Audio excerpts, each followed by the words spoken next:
Welcome to quality conceptual. Friends, आज हम discuss करेंगे इंजीनियरिंग ड्राइंग के लेआउट के बारे में कि मैन्युफैक्चरिंग पॉइंट ऑफ व्यू से इंजीनियरिंग ड्राइंग में क्या कौन सी इन्फॉर्मेशन है जो कि उसके अंदर दी होती है और वो कौन कौन से इंपॉर्टेंट पॉइंट हैं जो कि आपको ध्यान में रखते होते हैं जब आप किसी इंजीनियरिंग ड्राइंग को देखते हैं। तो आइए फ्रेंड्स डिस्कस करते हैं इंजीनियरिंग ड्राइंग के लेआउट के बारे में। कि हम पहले भी डिस्कस कर चुके हैं कि इंजीनियरिंग ड्राइंग क्या होती है। ये एक तरीका है इंफॉर्मेशन को कन्वे करने का, जो कि एक पर्टिकुलर ऑब्जेक्ट आप बना रहे हैं ताकि आप उसकी जो नेसेसरी ज्योमेट्रिकल इंफॉर्मेशन है वो बता सकें मैन्युफैक्चरर को, जो कि उसकी मैन्युफैक्चरिंग के लिए नेसेसरी है। उसको फ्रेंड्स हम बोलते हैं इंजीनियरिंग ड्राइंग, जो कि हम प्रीवियस अपने जो वीडियोज़ हैं उसमें डिस्कस कर चुके हैं। अब ये दिखती कैसी है, आइए आपको इनसे इंट्रोड्यूस करा देते हैं। यहाँ पे मैंने एक ड्राइंग को इंसर्ट किया है कि ये कैसे दिखती है। जनरली इसमें एक हमारा इस तरह का व्यू आपको देखने को मिलता है, जिसमें ये आपका प्रोजेक्शन है, जिसमें इसका एक साइड व्यू और फ्रंट व्यू आपको दिखाया गया है विद प्रॉपर डायमेंशनिंग। अब इसमें आपको एक बॉर्डर देखने को मिलेगा, एक बाउंडेड रीजन, जिसके अंदर हमारे जो व्यू हैं आइसोमेट्रिक व्यू वो आपको देखने को मिलेंगे। इसमें आपको व्यू की इन्फॉर्मेशन रहती है, नीचे मटेरियल, फिनिशिंग और स्केल क्या है, तो ये सारी इन्फॉर्मेशन आपको यहाँ पर देखने को मिलती है। हम वन बाय वन डिस्कस करेंगे कि इसमें कौन कौन सी इम्पोर्टेंट पॉइंट हैं जो कि किसी ड्राइंग को आप एनालाइज करते हुए ध्यान में रखते हैं। तो फ्रेंड्स, सबसे पहले आता है कि इंजीनियरिंग ड्राइंग को बनाते समय सबसे पहले हम चूज़ करते हैं कि इंजीनियरिंग ड्राइंग का साइज़ क्या होगा, हम किस साइज़ में अपनी प्रॉपर इंजीनियरिंग ड्राइंग बनाएंगे ताकि हम जो इन्फॉर्मेशन है हमारी पर्टिकुलर ऑब्जेक्ट की उसको कन्वे कर सकें एक्यूरेटली और प्रिसाइजली, और वो क्लियरली विजिबल हो from the point of manufacturer. तो हमने जनरली देखा होगा कि हमारी जो ड्राइंग्स रहती हैं वो A0, A1, A2, A3 और A4 रिस्पेक्टिवली इस साइज़ों में रहती हैं, जिनमें A3 एंड A4 जो कॉमन साइज हैं वो हमें देखने को मिलते हैं। A0 जो साइज़ है वो आपको बहुत बड़ा दिखाई दे रहा है, जिसको यदि मैं मानूँ तो A, B, C और इसको मानूँ D। तो फ्रेंड्स, जो है हमारा ABCD जो पेपर साइज़ है उसको हम A0 साइज़ बोलते हैं, जिसका पर्टिकुलर जो एरिया है वो 1 मीटर स्क्वायर रहता है friends. Second one is A1। तो यहाँ आपको यहाँ आपको देखने को मिल रहा है कि जो A1 है वो अप्रोक्सीमेटली आपको हाफ आपको दिखाई दे रहा है। तो यहाँ पे एक 3D व्यू है। तो फ्रेंड्स, जो A0 जो साइज़ रहता है उसका हमारा जो डायमेंशनिंग रहती है वो 841 इंटू 1189 mm रहती है फ्रेंड्स। ये जो डायमेंशन हम ले रहे हैं वो सभी mm में है। तो A1 का साइज़ है ये 594 into 841 and this one A2, A3 and A4। यहाँ फ्रेंड्स आपको एक इनमें रिलेशन देखने को मिल रहा होगा कि जैसे इसकी जो विड्थ है, ये लेंथ जो लॉन्गेस्ट साइज है फ्रेंड्स को लेंथ लेते हैं, एंड जो शॉर्टेस्ट साइड है उसको विड्थ लेते हैं। इसकी विड्थ इसकी लेंथ है, यहाँ पे ये इसकी लॉन्गेस्ट साइज है, और जो ये वाली साइज है इसकी शॉर्टेस्ट साइज है वो L/2 है, इसकी आधी है। तो ये क्या रिलेशन है, किस रूल को फॉलो कर रहे हैं कि जैसे हम कैसे पता लगाते हैं कि A0, A2, A1 and A4 ये साइज हम कैसे इवेल्युएट करते हैं, ये हम जान लेते हैं। वो बेसिक प्रिंसिपल को हम अभी स्टडी करेंगे। तो फ्रेंड्स, यदि मैं पेपर साइज लूँ जिसकी एक साइड X है, दूसरी साइड Y है, और एक यहाँ पे O पॉइंट से A पॉइंट से यदि मैं एक ऐसे कर्व खींचूँ और जहाँ पे इंटरसेक्शन करती है फ्रेंड्स, तो ये जो O, इसको मैं मान लूँ B, तो OBC, तो एक ट्रायंगल हमें देखने को मिलता है फ्रेंड्स। दो X और Y हैं, ये एक जनरल रूल को फॉलो करते हैं जिसको हम बोलते हैं 1:√2। इसको हम बोल सकते हैं Y = X × √2। जब आप x/y करेंगे तो आपको 1/√2। तो ये रूल फ्रेंड्स ये फॉलो करते हैं। यहाँ पे जो एक्स का साइज रहता है फ्रेंड्स वो रहता है 0.841 मीटर, जो वाई लॉन्गेस्ट साइड है उसका रहता है 1.189 मीटर, और उसका ओवरऑल एरिया होता है फ्रेंड्स 1 मीटर स्क्वायर, जो कि हमारा A0 शीट का साइज रहता है। तो फ्रेंड्स जैसे ही हम ये हमारी A0 है तो इससे हम A1 A2 A3 का जो साइज निकालेंगे। तो फ्रेंड्स यहाँ पे देख सकते हैं आप, ये हमारी शॉर्टेस्ट साइज है X और ये हमारी लॉन्गेस्ट साइज है Y, और जो हमारा A0 साइड है। जब हम A1 पे आते हैं फ्रेंड्स तो हमें देखते हैं कि जो शॉर्टेस्ट साइड है वो इसकी A1 की लॉन्गेस्ट साइड बन जाती है, और जो लॉन्गेस्ट साइड है A0 की वो उसकी हाफ लेते हैं और शॉर्टेस्ट साइड बन जाती है। तो इस प्रकार हम A1 A2 और A3 साइज को इवेल्युएट करते हैं। फ्रेंड्स जो शॉर्टेस्ट साइड है जो कि A1 की थी वो लॉन्गेस्ट साइड की हाफ रहती है, तो ये हाफ का जो पर्टिकुलर रूल है उसको फॉलो करते हैं। तो फ्रेंड्स यदि इसको मैं सेम O से रिप्रेजेंट करूं, इसको C से और इसको D से रिप्रेजेंट करता हूं फ्रेंड्स, तो जो रिलेशन फ्रेंड्स OC जिसको हमने X माना था और इसको हमने जैसे कि यहाँ दिखाया भी गया फ्रेंड्स इसको हमने Y माना था, जो रिलेशन X Y 1/√2 को फॉलो करते हैं। तो फ्रेंड्स सेम इनका डायगोनल ED, तो OE और फ्रेंड्स OD भी 1/2 को फुलफिल करते हैं। तो इसकी इन साइडों में लॉन्गेस्ट और विड्थ लेंथ और विड्थ वाली साइड और उनके रिस्पेक्टिव डायगोनल A0 और A1 सीट के रिस्पेक्टिव डायगोनल, जो कि A1 सीट का फ्रेंड्स ये डायगोनल रहेगा, और यदि A0 को लूँ तो A0 का ये डायगोनल रहेगा। तो ये भी 1/√2 के रूल को फॉलो करते हैं, जो कि आप इस पर्टिकुलर मेथड से इवेल्युएट कर सकते हैं। तो यहाँ पे फ्रेंड्स आपको दिखाया गया है कि A1 का साइज़ क्या रहेगा, A2 A3 एंड A4, जिसमें आप क्लियरली देख सकते हैं कि A1 का जो साइज़ है जिसमें कि इसकी smallest length and longest length है, तो A2 में फ्रेंड्स जो इसकी स्मॉलेस्ट लेंथ है वो इसकी लॉन्गेस्ट लेंथ की हाफ रहती है, और A1 की जो स्मॉलेस्ट लेंथ होती है फ्रेंड्स वो इसकी लॉन्गेस्ट साइड बन जाती है। तो ये अप्रोक्सीमेटली हाफ रूल को फॉलो करते हैं, जो कि यहाँ पे क्लियरली मेंशन किया गया है। तो इस तरह से हम 1/√2 के रूल को फॉलो करके अपनी अलग अलग सीट का हम जो साइजेज हैं वो निकाल सकते हैं।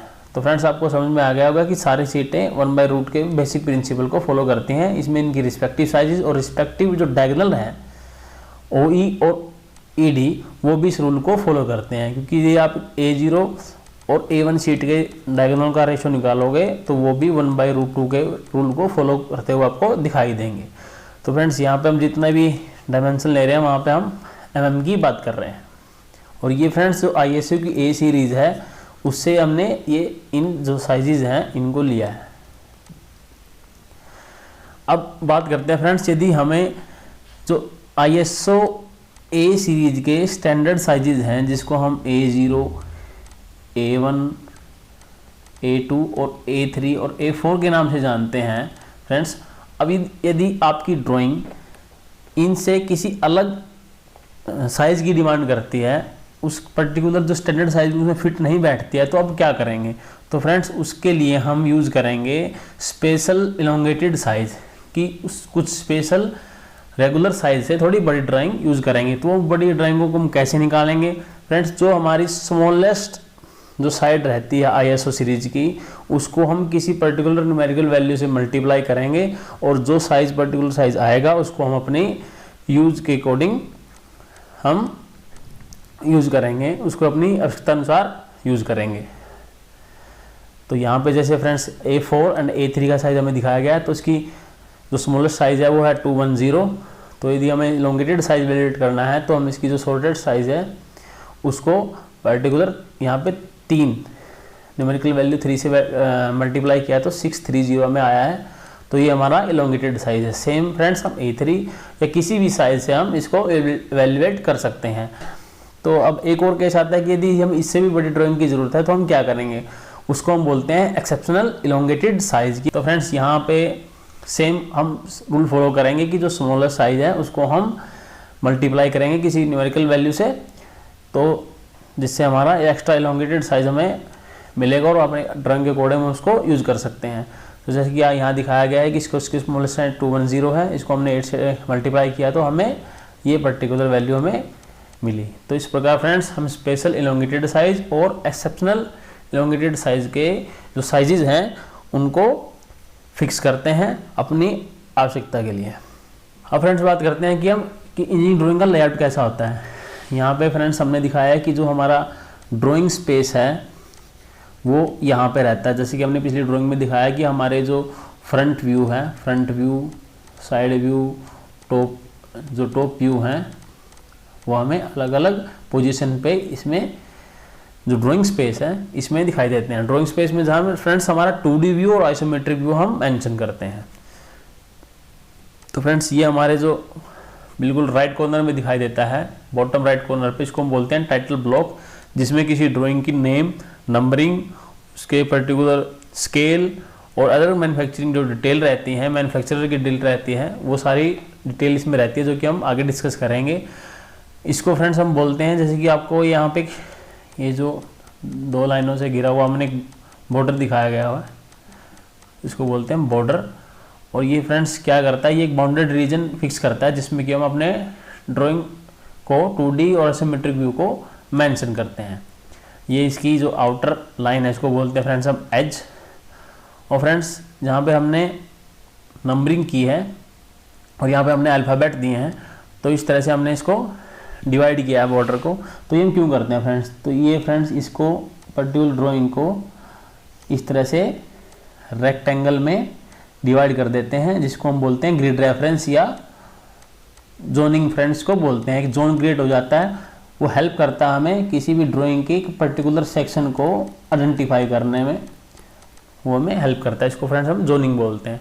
और ये जो ड्राइंग का जो बॉर्डर है फ्रेंड्स, इसकी जो विड्थ रहती है वो रहती है A0 के लिए 20 mm, A0 A1 के लिए 20 mm और A2, A3 एंड 4 के लिए 10 mm का स्टैंडर्ड फ्रेंड्स हम फ्रीज करते हैं।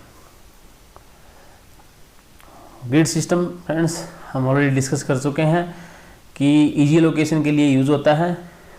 जब भी हम ड्राइंग को मॉडिफाई करते हैं या कोई एडिशन करते हैं तो वहाँ किसी भी पर्टिकुलर सेक्शन को हम आइडेंटिफाई कर सकते हैं अपने जोनिंग नंबर से। और ये फ्रेंड्स इसकी मैक्सिमम जो साइज़ रहता है, रेक्टेंगल जो बनता है वो मिनिमम साइज़ रहता है 25 mm एंड मैक्सिमम 75। तो मिनिमम इसकी जो इस रेंज रहती है, लेंथ रहती है, वो 25 mm रहेगी मिनिमम और फ्रेंड्स 75 mm रहेगी मैक्सिमम। तो ये 25 से 75 mm के बीच हमें बनाने होते हैं। सेकंड शीट सिलेक्शन, कि आप अपनी शीट को सिलेक्शन कैसे करोगे कि आपकी जो पर्टिकुलर ड्राइंग है वो आपको A0, A1 या रिस्पेक्टिव किसी भी साइज़ में कैसे बनानी है। फ्रेंड्स यदि आपकी जो ड्राइंग की क्लियरिटी और रेजोल्यूशन ठीक है सही आ रहा है किसी ड्राइंग के साइज़ में, A3 में, A4 में या A1 में, तो आप जिसमें ये बेहतरीन या बेहतर क्वालिटी आएगी, बेहतर रेजोल्यूशन आएगा, तो वही शीट का साइज़ आपको फ्रेंड्स फ्रीज करना है। तो आपको किसी भी पर्टिकुलर ड्राइंग की जो साइजेस को किसी भी स्मॉल या बहुत बड़े लार्ज साइज में ऐसे ही आपको नहीं बनाना है। नेक्स्ट है फ्रेंड्स मल्टीपल सीट की। यदि आपकी एक से ज़्यादा सीटें हैं, आपकी ड्राइंग एक से ज़्यादा सीटों में बनती है, तो आप उसको कैसे मेंशन करते हैं।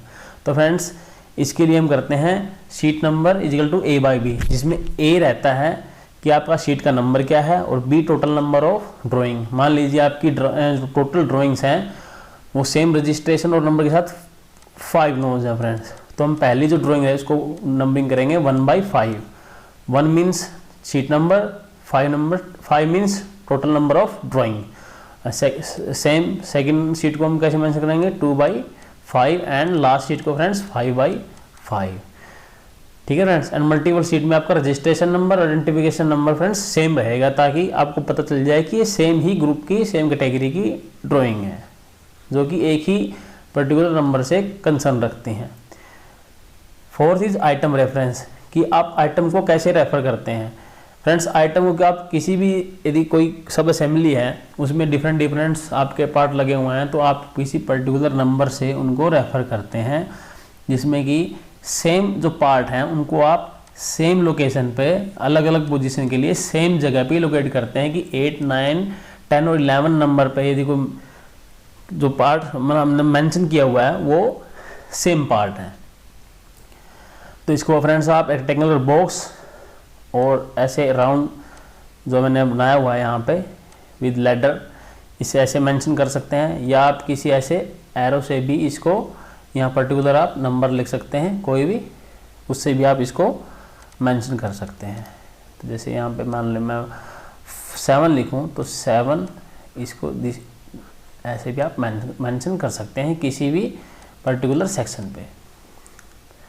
आइटम लिस्ट फ्रेंड्स, अब किसी ड्राइंग में फ्रेंड्स नंबर ऑफ पार्ट्स लगे होते हैं, तो उनको डिस्क्राइब करने के लिए, सब असेंबली को डिस्क्राइब करने के लिए एक लिस्ट ड्राइंग में दी होती है, इसके upper most right hand side में या टाइटल बॉक्स से अटैच की होती है, जिसको हम आइटम लिस्ट बोलते हैं, जिसमें उसके पर्टिकुलर आइटम से रिलेटेड सारी इन्फॉर्मेशन होती है, कि कोई पार्ट कितने नंबर, किस पर्टिकुलर थिकनेस या कोई अदर इन्फॉर्मेशन जो आप देना चाहते हैं उसकी इन्फॉर्मेशन इसके अंदर रहती है।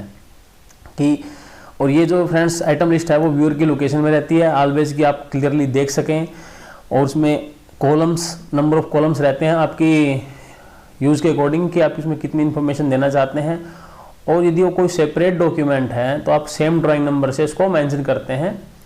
तो यहाँ पे हमने आपको एक आइटम लिस्ट दिखाई हुई है जिसमें सीरियल नंबर, डिस्क्रिप्शन, कि इसमें पार्ट 1 लगा, पार्ट 2 लगा, इसमें नट कितने लगे हैं, बोल्ट कितने लगे हैं, स्टड कितने लगे हैं, उसकी क्वांटिटी यहाँ पे मेंशन कर रखी है फ्रेंड्स। रेफरेंस, कोई स्टैंडर्ड को यदि आप रेफर देना चाहते हैं, रेफर करना चाहते हैं उसके रिलेटेड, तो वहाँ उसकी भी इंफॉर्मेशन फ्रेंड्स इसमें दिखाई दे रही है। उसकी मटेरियल का टाइप क्या रहेगा, उसकी इन्फॉर्मेशन इसमें है फ्रेंड्स, उसकी थिकनेस क्या है पर्टिकुलर पार्ट की, तो वो, और इसके अलावा फ्रेंड्स यदि कोई इन्फॉर्मेशन आप देना चाह रहे हैं तो वो भी इसमें आप ऐड कर सकते हैं, इसमें और ज़्यादा कॉलम ऐड करके। तो आई होप जब भी आपको ड्राइंग देखें और उसमें कोई भी ऐसी पर्टिकुलर लिस्ट आपको दिखाई दे तो आप समझ जाओगे कि इसमें ये इसकी सब असेंबली के पार्ट का डिस्क्रिप्शन है, और उसके बारे में वो एक्स्ट्रा इन्फॉर्मेशन आपको देना चाह रहे हैं जो कि उसके पार्ट के लिए नेसेसरी है।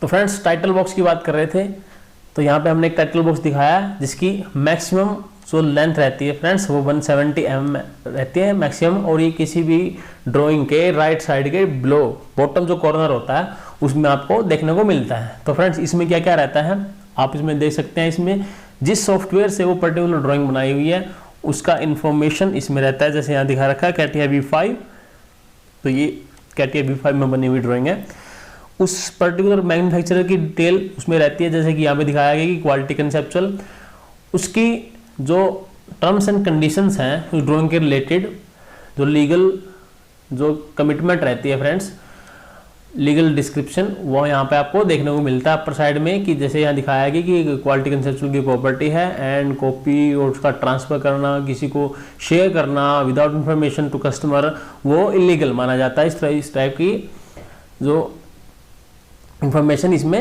रहती है। तो फ्रेंड्स यहाँ पे देख सकते हैं कि आप स्केल, कि वो किस स्केल में बनाई गई है, ठीक है। आप इसको फुल स्केल में बना रहे हैं, लार्ज स्केल में बना रहे हैं, कोई ऑब्जेक्ट छोटा है इसको बड़ा करके दिखा रहे हैं, कोई चीज़ बहुत बड़ी है इसको छोटी करके दिखा रहे हैं, तो वो इन्फॉर्मेशन इसके अंदर रहती है। उस पर्टिकुलर जो ऑब्जेक्ट है उसका मटेरियल क्या है, मटेरियल का टाइप क्या है, वो CRC, एग्जाम्पल के लिए CRC, HRC या किसी अन्य मटेरियल से बना है, उसकी इन्फॉर्मेशन इसके अंदर रहती है।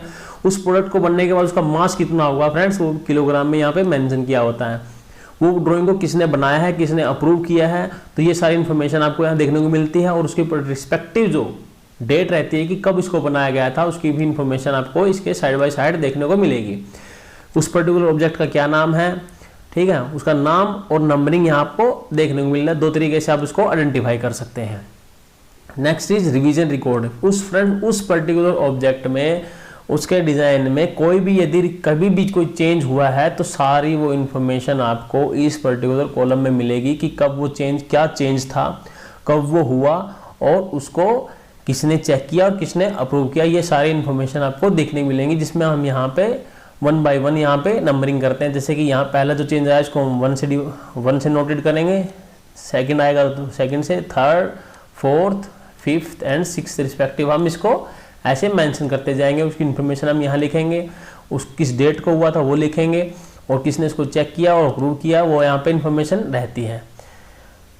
नेक्स्ट इज स्पेशल सिंबल रहते हैं यहाँ पे फ्रेंड्स कि ये नॉन, कोई आपको ऐसा देखने को मिलता है कि नॉन फंक्शनल है, क्वालिटी से रिलेटेड है, हेल्थ एंड सेफ्टी से रिलेटेड है। तो इस तरह के सिंबल आपको यहाँ पे इंफॉर्मेशन यहाँ पे देखने को मिलेगी, जो कि जो कस्टमर है वो आपको इन्फॉर्म करना चाहता है।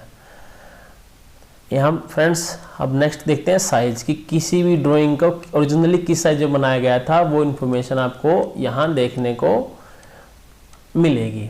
और कुछ ड्राइंग में फ्रेंड्स यहाँ पे देखने को मिलता है कि आपका जो प्रेजेंटिंग है, प्रेजेंट मेथड है, आप प्रोजेक्शन है, जो प्रोजेक्शन मेथड है वो किस प्रोजेक्शन मेथड से मिली है। ये फर्स्ट एंगल प्रोजेक्शन मेथड से बनी है या थर्ड एंगल प्रोजेक्शन से बनी है, वो इन्फॉर्मेशन भी फ्रेंड्स इस टाइटल बॉक्स में आपको देखने को मिलेगी। इसके अलावा फ्रेंड्स एक 1 मोर इन्फॉर्मेशन जो इसके साथ यहाँ पर आपको देखने मिलती है, नोट करके आपको यहाँ इसके जो टाइटल बॉक्स है इसके ऊपर कहीं आपको एक नोट देखने को मिलेगा, जिसमें कि कोई स्पेशल जो इन्फॉर्मेशन है उस पर्टिकुलर प्रोडक्ट के रिलेटेड यदि कोई कस्टमर आपको देना चाहता है तो वहाँ पर वहाँ मेंशन रहती है कि कोई स्पेशल इन्फॉर्मेशन, कोई special testing, special heat treatment या स्पेशल केयर, सेफ्टी से रिलेटेड या हज़ार्ड से रिलेटेड कोई इन्फॉर्मेशन आपको देना चाहता है तो यहाँ नोट करके वो उसमें यहाँ पे आपको मेंशन करेगा ताकि आप इसको क्लियरली आइडेंटिफाई कर सकें। अब फ्रेंड्स बात आती है कि आपकी ड्राइंग स्टोर करते हो तो आप उसको किस तरह से फोल्ड करोगे, क्योंकि ड्राइंग एक पेपर से साइज रहता है वो बड़ा रहता है, तो आप उसको फाइल में किस तरह से स्टोर करते हो। तो फ्रेंड्स जब हम इसको फोल्ड करते हैं तो उसके मेनली 2 तरीके हैं, लेंथ वाइज फोल्डिंग और cross wise folding. Length wise जब अलोंग द लेंथ आप उसको फोल्ड करते हो, क्रॉस जब परपेंडिकुलर टू लेंथ, तो जब उसको फोल्ड करते हो विड्थ वाइज तो उसको हम बोलते हैं क्रॉस फोल्डिंग। तो जैसे कि यहाँ पे आपको दिखाया है एक ड्राइंग है, इसको हमने लेंथ वाइज फोल्ड किया है इस तरह से और इसको हमने क्रॉस वाइज फोल्ड कर दिया इस तरह से। इन दोनों में फ्रेंड्स कॉमन चीज़ क्या है फ्रेंड्स, यहाँ पे जो टाइटल बॉक्स है वो आपको क्लियरली दिखाई दे रहा है फ्रेंड्स। तो आपका टाइटल बॉक्स आपको क्लियरली दिखाई देना चाहिए यदि आप लेंथ वाइज या क्रॉस वाइज फोल्डिंग इसको कर रहे हैं। सेकेंड एग्जाम्पल में दिखाया आपको कि बिग ड्राइंग है, इसमें भी आपको जो टाइटल बॉक्स है इसमें आपको दिखाई दे रहा है और क्रॉस वाइज फोल्डिंग में भी आपको दिखाई दे रहा है। तो फ्रेंड्स इसका जनरल जो रूल है यही रहेगा कि आपकी ड्राइंग को जब आप फोल्ड करते हैं तो टाइटल बॉक्स जिसमें कि आपकी किसी ड्राइंग की कंप्लीट इन्फॉर्मेशन रहती है वो आपको क्लियरली दिखाई देना चाहिए, ताकि आप उसको जब देखें क्लियरली आइडेंटिफाई कर सकें कि ये किस पार्ट से रिलेटेड ड्राइंग है। तो फ्रेंड्स आज के लिए इतना ही। आई होप आपको हमारा लर्निंग सेशन समझ में आ गया होगा। मिलते हैं आपसे हमारे नेक्स्ट लर्निंग सेशन में, जिसमें हम आपके साथ डिस्कस करेंगे कुछ more conceptual information about engineering drawing. तो तब तक के लिए धन्यवाद।